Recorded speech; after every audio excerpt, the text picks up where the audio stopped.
Christ. Ingon siya dito, ang maluwas lang daw, katong nagahimo sa kabubuton sa amahan nga tuwa sa langit.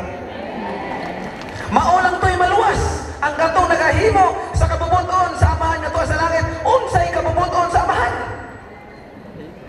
Remember in verse 22 it says, many will say to me on that day, Lord, Lord, did we not prophesy in your name?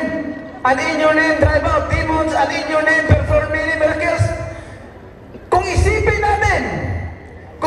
natin, imagine, itong mga tao na to, makapag-prophesy, makapag-cast out demons, makapag-perform miracles, pero hindi pa sila ligtas. Imagine, hindi pa sila ligtas. Anong pang last na verse? Yung pang 23. But I will tell them plainly, I never knew you, away from me, you evildoers. So when you believe God, when you are claiming that believe God, stop keep on sinning. Stop keep on sinning deliberately. Brothers and sisters, we commit sin. Nagkagawa tayo ng kasalanan but not intentionally, not deliberately. Nagkakasala kasi makasalanan talaga tayong tao eh. But what I'm talking about is intentionally keep on sinning deliberately. Pagbalik ni Jesus, sa iingon niya sa tuwa, I don't know you, away from me, you evildoers. Imagine ang ginawa niya example, can perform miracles, can cast out demons, can prophesy, pero hindi pa. Tanungin natin sa sarili natin, mayroon ba, ano ba magagawa ko din sa tatlo? Cast out demons, makapag-prophesy, makapag-perform miracles. May magagawa ba tayo din sa tatlo na sinasabi ni Jesus?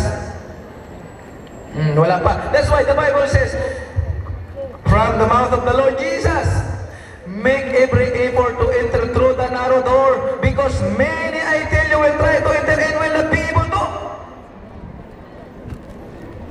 Gawin daw natin ang lahat ng ating magkakaya para makapasok tayo sa makitid na pintuan.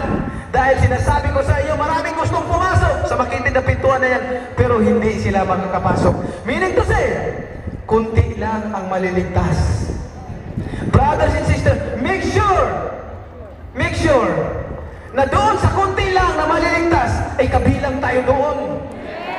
Hallelujah! Kailangan kabilang tayo doon. Amen ba? Amen! Nauna, mama, ikwento ko sa inyo yung story ng buhay ko, paano ako binago ng Panginoon.